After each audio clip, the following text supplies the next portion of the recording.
Hola, queridos amigos, soy el Dr. Conrad Vine y me gustaría compartir con ustedes una palabra de aliento que se encuentra en el capítulo 8 de Lucas. Es la historia de Jesús y la hija de Jirus. La historia comienza en el versículo 41. Jirus, un padre preocupado, le ruega a Jesús que vaya a salvar a su hija de 12 años que está a punto de morir en su casa. Así que Jesús acompaña a Jirus a su casa. El texto nos dice específicamente que la multitud empujaba a Jesús. Había mucha gente alrededor de Jesús. Lo seguían. Caminaban a su lado y algunos iban delante porque sabían a dónde iba. Así que Jesús estaba siendo presionado por todos lados por una multitud de personas. Cuando llega a la casa, una de las primeras cosas que les dice a los padres es, no teman. Solo crean y se salvará. La gente se ríe de él porque saben que la niña ya está muerta. De hecho, los dolientes profesionales, aquellos a quienes se les pagaba por llorar, ya estaban llorando fuera de la casa. Esta fue, podría decirse, una primera versión de Facebook, para informar a la comunidad de que había una muerte en la familia. Y cuando Jesús entra en la casa, toca a la niña, la levanta de la mano y dice, niña o mi corderito, es hora de levantarse. Y Jesús resucita a esta niña de 12 años de entre los muertos. Ahora bien, esta historia es un ejemplo de un sándwich en los evangelios. En los evangelios, a veces tienes una historia que comienza aquí, luego termina aquí, pero en el medio tienes una segunda historia. Y esa segunda historia añade el significado a la historia más amplia. Es un poco como un sándwich. Si yo te preguntara, ¿te gustaría un sándwich? Tu primera pregunta sería, bueno, ¿qué lleva el sándwich? Entonces, lo que importa no es el pan de fuera, sino el relleno del sándwich de dentro. ¿Preferirías un sándwich de mantequilla de cacahuete y mermelada? ¿Preferirías un sándwich de queso y tomate? ¿O preferirías alguna otra versión? Así que, en medio de esta historia de Jirus y su hija, está la historia de una mujer que padece flujo de sangre desde hace 12 años. Y mientras Jesús camina hacia la casa de Jirus, esta mujer se acerca sigilosamente por detrás de Jesús entre la multitud. Es ceremonialmente impura porque tiene flujo de sangre. Así que, en teoría, todo el que toca es ahora ceremonialmente impuro. Así que acude a Jesús con miedo y temblor, preocupada por la respuesta social que tendría si todos esos hombres que rodean a Jesús descubrieran que han sido tocados por una mujer ritualmente impura. Ha gastado todo lo que tiene en médicos. Sigue sufriendo. No hay esperanza terrenal para esta mujer. Entonces ella se acerca a Jesús. La historia nos dice en el capítulo 8 de Lucas que ella tocó el borde de su manto. No necesariamente tocó su cuerpo. Tocó el borde de su manto. En aquellos días, tu manto podía arrastrarse por el suelo. Junto con las suelas de tus zapatos, esa era la parte más sucia de ti. Y así, con fe, ella se abre paso entre la multitud y toca la parte más sucia de Jesús que puede, que es el borde de su manto. Y Jesús se detuvo de inmediato, miró a su alrededor y dijo, ¿quién me ha tocado? Los discípulos dicen, Maestro, estás rodeado de una multitud de personas. Todos te empujan y te aprietan, y la gente te empuja y te frota hombro con hombro. ¿Cómo puedes decir quién me ha tocado? Comillas, punto. Pero Jesús sabía que ese poder había salido de él. Y miró a su alrededor y vio a esta mujer encogida de miedo. Y se refiere a ella primero como hija. Así como de Giro estaba preocupado por su hija de 12 años, Jesús estaba preocupado por esta mujer de fe a la que se refirió como su hija. Y la mujer se acerca temblando. Y Jesús le pide, por favor, cuéntame tu historia.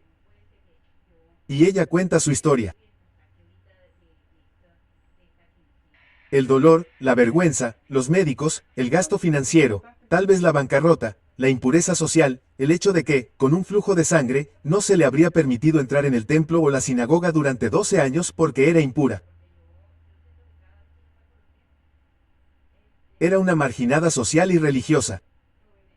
Y ella cuenta toda su historia no solo a Jesús, sino a oídos de todos los hombres que estaban de pie alrededor de Jesús.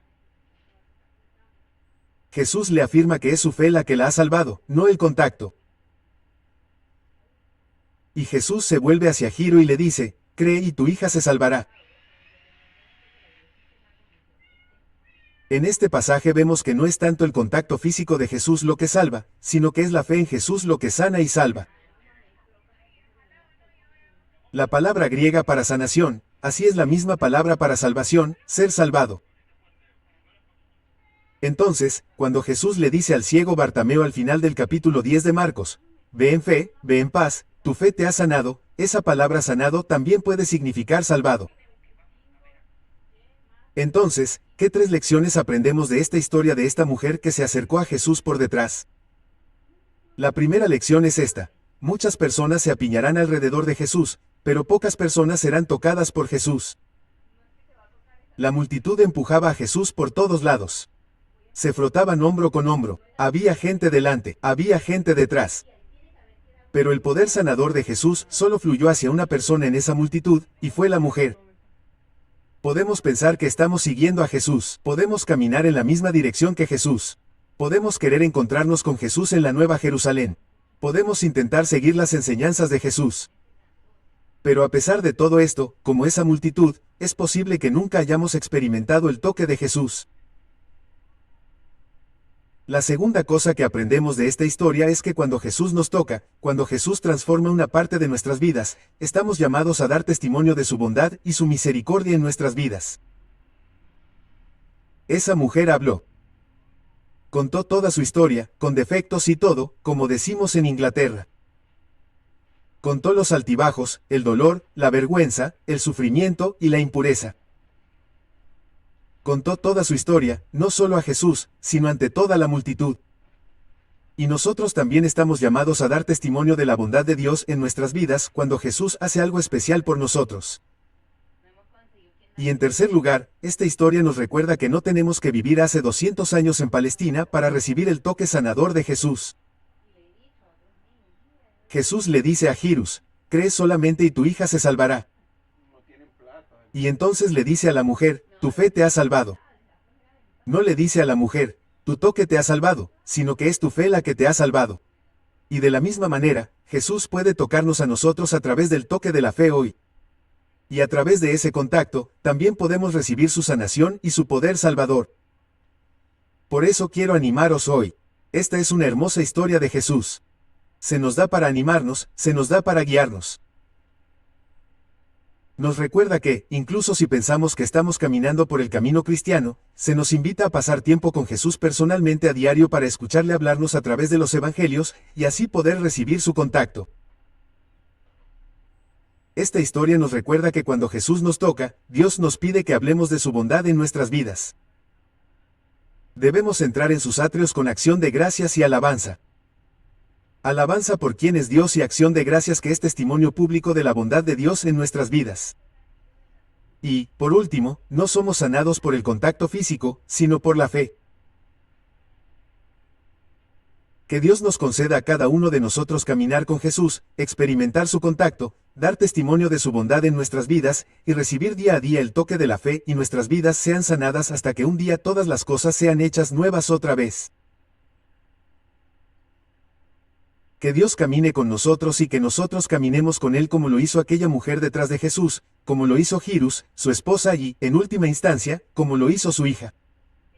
Que podamos caminar con Jesús y recibir su toque a diario. Amén.